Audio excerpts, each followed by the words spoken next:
The sound of Eleanor's voice slid toward me like a sharp blade, full of thinly veiled disdain. Her eyes, cold and calculating, raked me up and down as she made a gesture of disinterest, without even trying to hide it. We were in a Chicago bridal boutique, an imposing place worthy of high society, and the guests at this wedding were nothing short of important figures. She said with a calm that bordered on contempt, "Given the caliber of the guests, we think it's best for you to sit at table 19, near the kitchen." My stomach tightened. I kept my voice steady, despite the growing pressure in my chest. "But this isn't about family, is it?" I asked. She looked at her husband, exchanging a meaningful look, and replied, "Yes, exactly. The head tables are for immediate family and distinguished guests. We have the governor's chief of staff, hospital counselors, people of some importance." Her words fell like stones, distant and cold. But what she didn't understand, what she would never understand, was that I was more than just a guest. I was Audrey's mother. I took a deep breath and with the firmness the situation required, I replied, "Traditionally, the parents sit together at the head table." The silence dragged on, but was soon broken by Mr. Harrington's clearing of his throat, and in a condescending tone he said, "Melissa, we understand your position, but you need to understand ours. Our son is getting married, and the background is different from what you're used to. Some accommodations need to be made to ensure the event maintains the appropriate tone." Those words hung in the air, heavy as a cloud of judgment, as Audrey emerged from the dressing room, stunning in her wedding gown. Her once radiant face darkened as she sensed the tension in the room. I found myself once again, struggling to maintain my dignity, while everyone else around me tried to erase my presence, as if I were an inconvenient detail that didn't fit into their perfect world. I am Melissa Warner, 48 years old. A single mother who raised her daughter alone. Audrey, my brilliant daughter, who grew up under my protection and unconditional love, without the help of the man who should have been her father, but who abandoned us before she was born. All I wanted was to be treated with respect and dignity. To see my daughter happy on her big day, as any mother dreams. But what did the Harringtons see in me? Nothing more than a nuisance. Something unworthy of being at the same table as them. And there, faced with all this, a question arose in me. How far would I allow this oppression to affect me? But Audrey, always sensitive to tension, approached, her eyes curious and concerned. "Mom, what's going on?"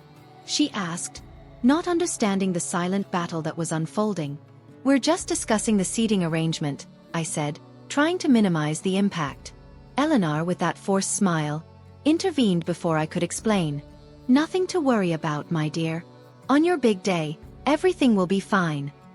But I knew it wasn't just about that. It wasn't just about the table settings or the color of the dress. It was about the silent erasure of my story, of my life, of my struggle to raise Audrey alone and with dignity. The Harringtons were making decisions that not only affected Audrey's wedding, but erased my very identity. "Oh, and the rehearsal dinner will be black tie," Eleanor said casually, as if I were an intruder, someone who would undoubtedly need some time to find something suitable. She gave me a look that suggested my life and wardrobe were not worthy of her world. And that, however subtle, burned. Back home, in my modest suburban apartment, Audrey's text message on my phone stopped me in my tracks. She told me that the Harringtons had revised the guest list and cut out people who were important to us, without even telling us. I gripped the steering wheel tightly, feeling anger and frustration wash over me. This wasn't just about the seating arrangement. It wasn't about dress codes or being at the right table. It was about a system of silent exclusion. A system that tried to erase me, Audrey, our history, everything we had built together over the years. And I knew. I wouldn't let that happen. They wouldn't let my name be erased from the life of my daughter, whom I had raised with so much effort, love, and sacrifice. I was about to experience something bigger than a simple fight for a seat at a wedding table. I was about to stand up, with courage, and demand my place. The place I deserved. And most of all, the place that Audrey and I have built together. Now, I ask you, the audience. Have you ever felt invisible in a system that tried to erase you? That tried to erase your story, your struggle? I challenge you to stand up. To claim your place at the table of life. Share your experience in the comments. Together, we can change the narrative. Brick by brick, sacrifice by sacrifice. Each step I took on my journey was a reflection of my struggle, of my persistence. When Thomas left me pregnant and alone at 22, I found myself in a precipice. I had no college degree, no family support, no clear path forward. What I did have, however, was something that no one could take away from me: determination. Determination and a knack for organization that would take me to a position that, to many, seemed impossible. While other young mothers might have succumbed to the pressures of being a single mother and building a career at the same time, I found strength in the challenge. I woke up early every day to prepare for meetings, stayed late at the office, making sure every detail was perfect, but somehow I managed to be there for Audrey at school events, at doctor's appointments. It wasn't easy. There were nights when I would lie down exhausted, dressed in the same work clothes I had worn that day, unable to change, but with each new day, Audrey and I kept going. We made it work. And boy did we. When Audrey entered high school, my professional life also took a new level. I became an executive assistant to Harold Westbrook himself, the CEO and founder of one of the largest telecommunications companies in the country. It wasn't the glamorous career I had dreamed of as a young man, but it was stable, respected. I paid for Audrey's education, her extracurricular activities, and eventually her pre-med education. I knew I was building a solid future for her. I knew I was giving her the best, with my own hands and sacrifices. Then Audrey met Andrew Harrington during her medical residency. I was thrilled, because he was brilliant, so clearly in love with my daughter. But deep down, something nagged at me. Andrew was the son of Walter Harrington, the chairman of the hospital board and heir to the Harrington shipping fortune. To him, we were just another part of the scenery. A detail in Andrew's story. When we first met his parents, in their stately penthouse on Lakeshore Drive, it was as if I weren't there. Andrew's mother, Eleanor, ignored me almost completely, and her words to Audrey cut through me like a blade. "And what does your mother do, honey?" "She's an executive assistant to the CEO of Westbrook Communications," Audrey replied proudly.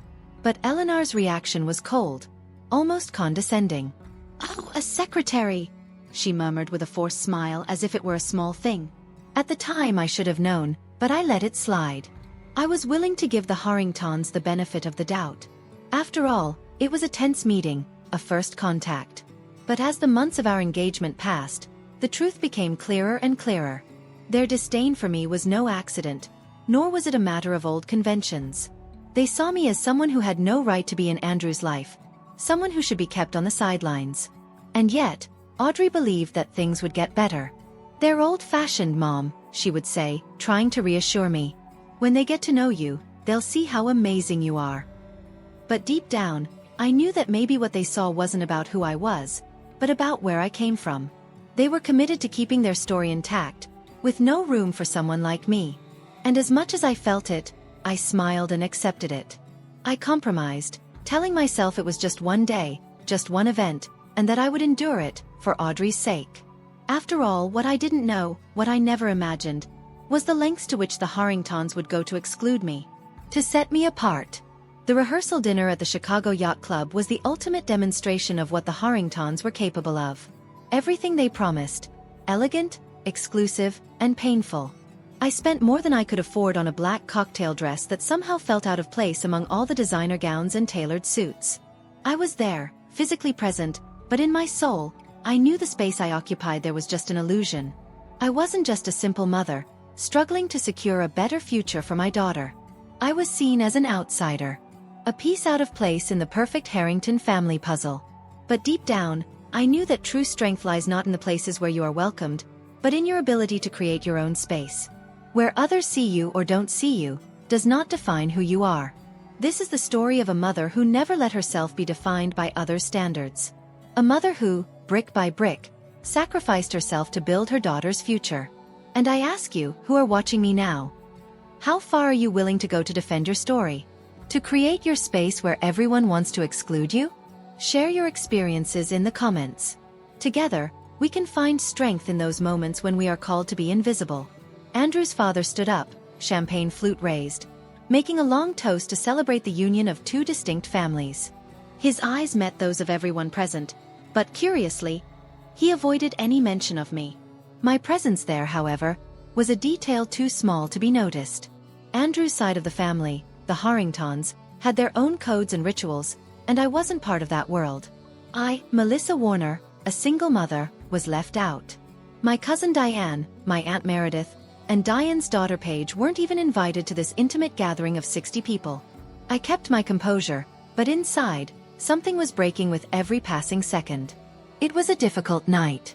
During the event, I was placed at a table with the event photographer and the wedding planner, as if I were part of the staff, not the family. Audrey, caught between her obligations to Andrew's family and social demands, was only able to spend brief moments with me, which made my heart sink. Each time she passed by, it was a reminder of how much our connection was being diluted by Andrew's world. "Mom, I'm so sorry," she whispered once, her eyes full of apology. "This isn't what I wanted." I smiled, taking her hand. "It's okay, honey. Tomorrow is all that matters."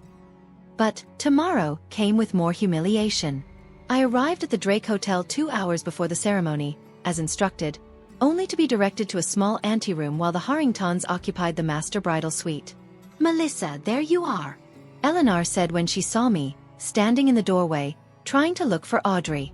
"The bride's mother is in the hallway," she added, almost nonchalantly, gesturing to the team of stylists surrounding my daughter. I could see the conflict in Audrey's eyes, the internal struggle between wanting to protect me and the fear of creating more tension on her wedding day. But Eleanor didn't care. She just said, "Maybe you should focus on getting the photographer ready for the Harrington family photos at 3, and maybe we can find time for your photos with Audrey, if the schedule allows." There was no attempt to disguise the intent. They didn't want me to be a part of it. The wedding coordinator, trying to smooth things over, checked her clipboard. The timeline shows the bride and her mother should be together at 2:30 p.m., then the Harrington family at 3 p.m. Eleanor, with a tight smile, cut in, saying, "We discussed this yesterday. The Harrington family portraits are the priority, given the number of important members who need to be included." Then she looked at me with a blank look of empathy and added, "You understand, don't you?" I wanted to protest, but the words stuck in my throat. "It's okay," I said, forcing a smile, but inside, I was torn. As I turned to leave, I heard Eleanor muttering to someone, "It's a shame, Audrey didn't have a proper mother figure growing up, just a secretary raising her alone. No wonder she needs our guidance for this event." Those words hit me like a physical blow. I paused in the doorway, my hand gripping the doorframe as the world around me seemed to tilt. Every moment I had spent working, sacrificing for Audrey, had been reduced to nothing more than a label. I was just a secretary. No matter what I had built, what I had done, no matter how hard I had fought to give my daughter the future she deserved. It was in that moment, as I stared at my reflection in the mirror, that something inside me snapped. The woman reflected there was not the woman who had fought tirelessly for Audrey. She was diminished, small, by the perception of others. And I was tired of it. Tired of being invisible, of being reduced to a stigma. I was not just a secretary, and Audrey's wedding would not be the event where I would be left in the shadows. The ceremony was beautiful.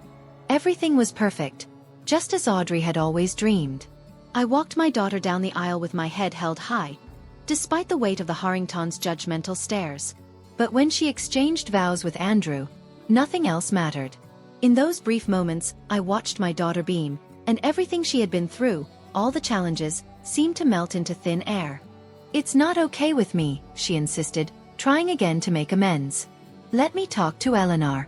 We can rearrange things." But before she could do more, Walter Harrington's voice echoed through the room. "The Prestons are leaving early. Come say goodbye. They're big supporters of the hospital's new pediatric wing." With an apologetic look, Audrey was led away again, leaving me alone, once again cut off from her celebration. As I returned to my desk, I heard Eleanor talking to a group of women nearby. Yes, Audrey's background is rather modest, but she's settled in remarkably well.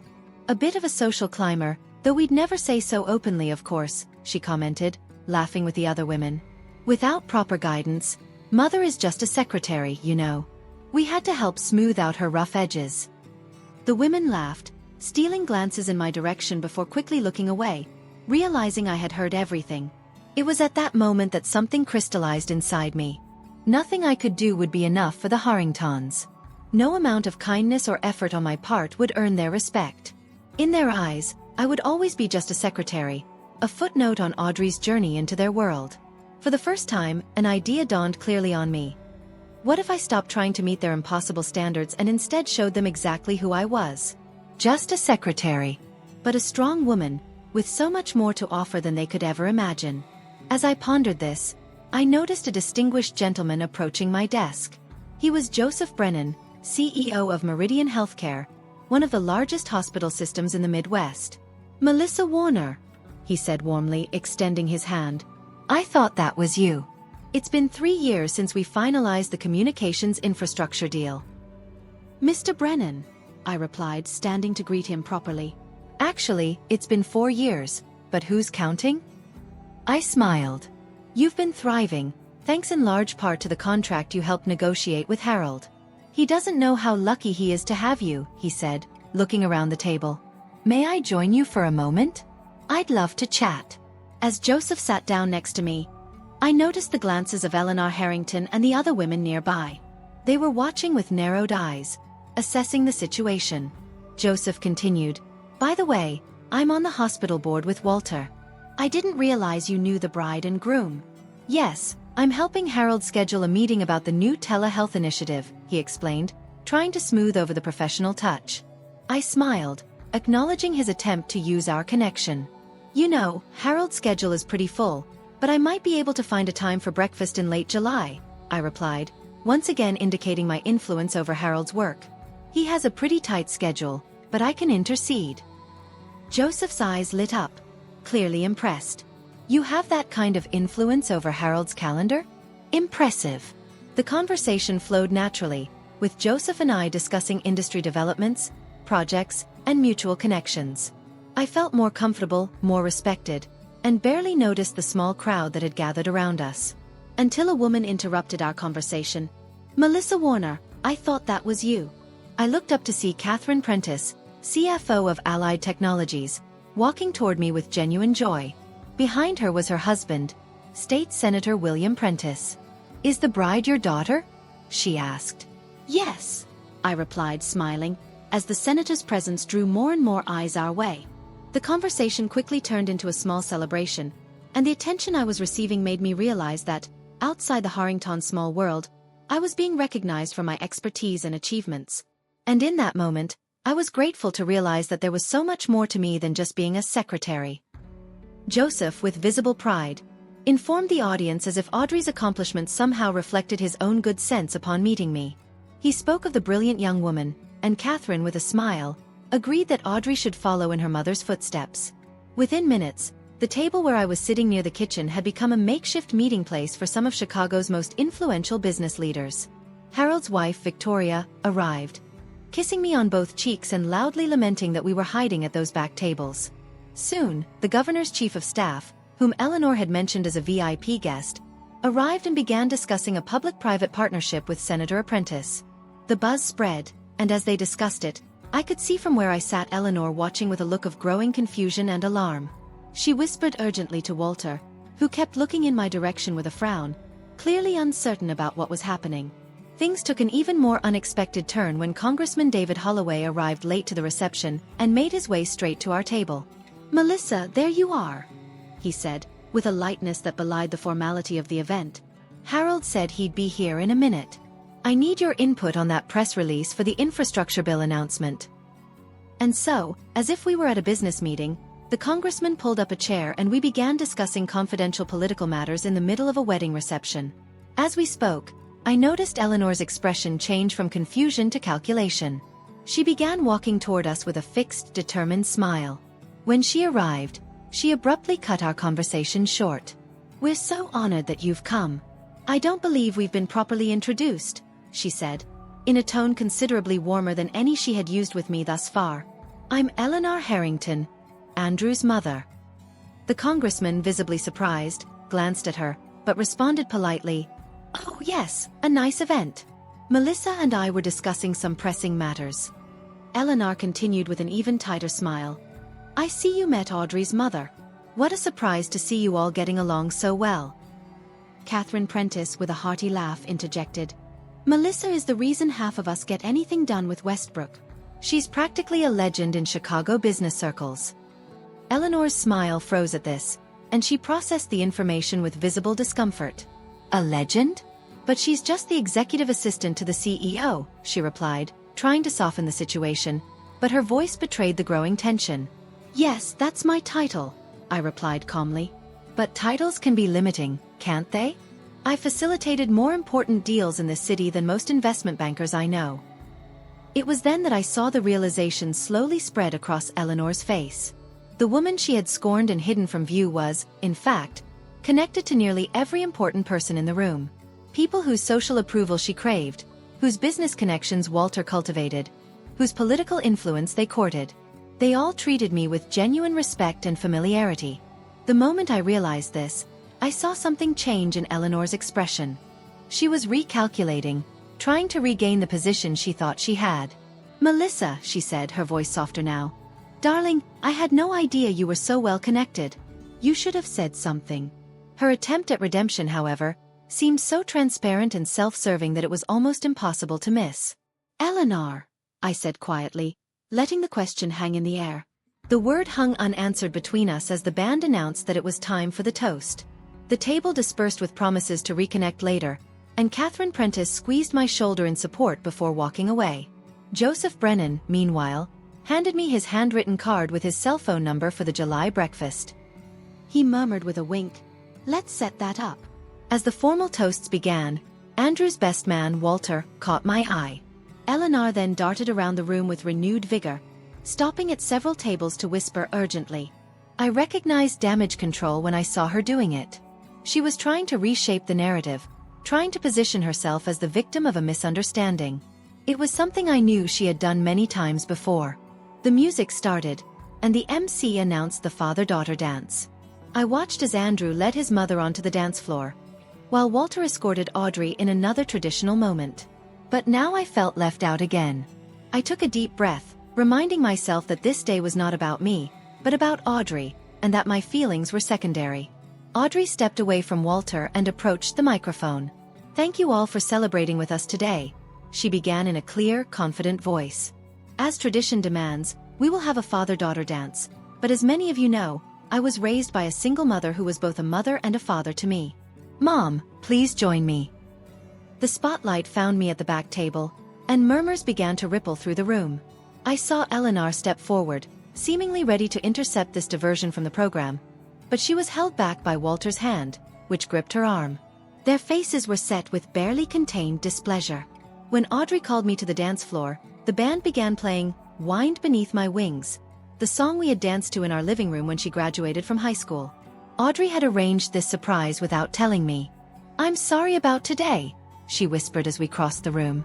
"I didn't realize how they were treating you until Catherine Prentice mentioned it. She was furious on your behalf." "It's okay," I told her, even though we knew it wasn't. "Don't worry," Audrey insisted. "I want to fix this, starting now." When our dance ended, she continued, taking the microphone. "I'd like to say a few words about my mother," she announced. "Many of you know her professionally, but I know her as the woman who worked 2 jobs to pay my tuition at science camp, who reviewed my medical school applications at 2 a.m. after working 12-hour days. She taught me that true class has nothing to do with money, but with how you treat others." I felt tears threatening my eyes as Audrey continued to publicly acknowledge the sacrifices I had never expected to be recognized. Out of the corner of my eye, I caught sight of Eleanor and Walter. Their expressions were a mix of embarrassment and calculation. They clearly realized their error in judgment, but were uncertain how to proceed. As Audrey finished speaking, a commotion near the entrance caught my attention. Harold Westbrook had arrived, fashionably late as usual, his imposing presence drawing attention despite his attempt at a discreet entrance. Eleanor immediately broke away from Walter and walked toward him, her hand extended in greeting. "What an unexpected honor," she said. "We didn't know you knew the couple." Harold's eyes flicked past her and settled on me, across the room. "I'm not here for the couple, Eleanor," he replied coolly. "I'm here to support my right-hand woman and dear friend Melissa, on her daughter's special day." The dismissal was subtle but unmistakable. Eleanor visibly faltered before recovering. "Of course, Melissa," she replied. "We like her so much, an integral part of the day." Though I took momentary satisfaction in her discomfort, my concern grew. I hadn't invited Harold, and it was now clear that someone else had, but the question was, who and why? My answer came when Victoria Westbrook approached me, kissing me on both cheeks. "Catherine called," she explained quietly. "Said you might need backup." I felt a surge of gratitude for these unexpected allies, even as I knew a dangerous game was being played. The Harringtons were socially and politically connected, especially within the Chicago health establishment where Audrey was building her career. Publicly humiliating them could have unintended consequences for my daughter. As I pondered my options, Eleanor appeared at my side, her expression carefully neutral. "Melissa, it seems there's been a misunderstanding with the seating arrangements. We've reset the head table. Your seat will be ready whenever you'd like to join the family." It was an obvious attempt at social damage control, but not genuine. "That's kind," I replied evenly, "but I'm comfortable where I am, surrounded by friends." Eleanor's smile tightened and she insisted, "Andrew's family should be together." "We are," I replied, "but not at your table." The flash of anger in her eyes confirmed what I already knew. Eleanor Harrington was not accustomed to losing social battles, and she would not give up easily. The question now was how far I was willing to go to teach her a lesson without jeopardizing Audrey's future. As the reception continued, the tension was visible, but only to those who were paying attention to the power struggle taking place. Eleanor changed tactics, now working to show that there was a close relationship between us. She posed for photos with her arm linked through mine, referring to me as "our Melissa" whenever influential guests were within earshot. I bore this charade with composure, but planned my response. The opportunity arose when the wedding coordinator announced that it was time for the mother's speeches. Eleanor was the first to deliver her speech, a polite commentary on family unity and her joy at welcoming Audrey and her wonderful mother into our circle. When my turn came, I approached the microphone with quiet confidence. The room fell silent, curiosity evident on many faces. After the unusual dynamics of the evening, I began. 26 years ago, I started out alone and pregnant, with nothing but determination and hope to guide me. Today, I stand before you as the mother of physician Audrey Warner, feeling a pride that words cannot adequately express. I spoke from the heart about Audrey's journey, her compassion, her brilliant intelligence, and thanked Andrew for loving her so completely. Then I stopped, and my gaze found Eleanor and Walter. "I've been called just a secretary several times today," I said quietly. "It's true that my professional title is executive assistant, a position I've held proudly at Westbrook Communications for 15 years. What that title doesn't convey is that I've helped negotiate multimillion-dollar contracts, managed international crisis responses, and yes, even coordinated events far larger than this beautiful wedding." Murmurs began to ripple through the room as I continued. "I believe that we all deserve to be judged by our character and contributions, not by perceptions or titles." Tonight, I was reminded of the extraordinary community that has supported Audrey and me throughout our journey. People who recognize that true worth is not measured by wealth or status, but by integrity, hard work, and compassion. I raised my glass to Audrey and Andrew. May your marriage be built on mutual respect, genuine appreciation, and the understanding that each person's contribution has value, regardless of title or position. The room erupted in applause as Eleanor and Walter sat down, their public masks of superiority shattered by my calm, measured words. I didn't need to explicitly denounce their cruelty. Everyone who witnessed their behavior understood exactly what I meant. When I returned to my seat, Harold Westbrook stood and shook my hand, a gesture immediately captured by the wedding photographers and several guests on their smartphones. The image of a Chicago telecommunications titan showing public respect to just a secretary would speak volumes in his social circles. Eleanor's carefully constructed facade had crumbled, and there was nothing she could do to rebuild it. In the weeks following the wedding, the repercussions of that evening rippled through Chicago's social circles like ripples on a pond. I didn't need to actively damage the Harringtons' reputation.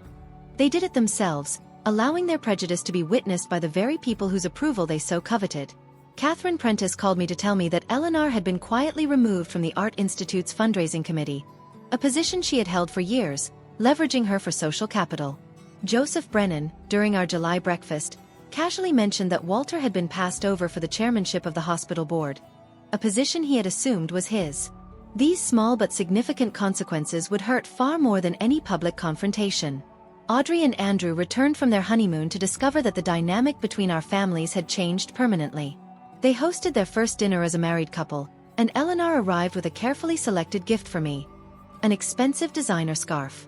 I knew she expected me to fawn over how thoughtful she was, but when I accepted it with a polite smile, I said, "I'll add it to my collection." Eleanor's attempts at reconciliation, or perhaps damage control, continued throughout the evening. She was almost comically referential, repeatedly mentioning my invaluable insights and impressive professional results. Walter also went to great lengths to engage me in conversation about the latest in Westbrook telecommunications, clearly having researched topics he thought would impress me. I responded with unfailing courtesy, offering the kind of genuine warmth they never gave me. Not because I had forgiven them, but because I was over it and everyone knew it. The most rewarding moment came a month later, when Andrew called to tell me that he and Audrey had decided to turn down Walter and Eleanor's offer to buy a house in the Harringtons' exclusive neighborhood. "We found a place closer to the hospital," Andrew explained. "And for you, Mom," he added, using the term that signaled his complete break with his parents. The Harringtons' prejudice and social awkwardness would eventually fade, but the shift in power between us was permanent. They had learned the hard way that titles and wealth do not determine a person's worth or influence. In their desperate struggle to preserve their social standing, they had inadvertently elevated mine. For me, the most significant change was returning to my desk at Westbrook Communications, managing Harold's complex professional life with the same efficiency and discretion I had always shown about my work. Everything about how I viewed it had changed, but the essence of my worth had never changed.